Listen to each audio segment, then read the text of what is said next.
Welcome to Luca and Miguel. Enjoy the video. You're starting in Settings, open General, then Profiles and Device Management. You need to be on an account with admin privileges, otherwise you can't remove profiles.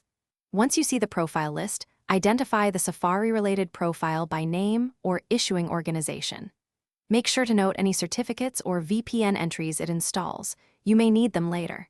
If the profile manages multiple settings, consider taking a screenshot for reference. Now tap the specific profile to view its details and actions.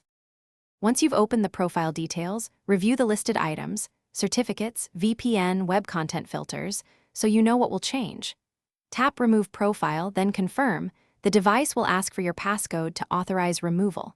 This step revokes any managed settings, including Safari restrictions or extensions. After removal, close Safari and clear recent tabs if needed.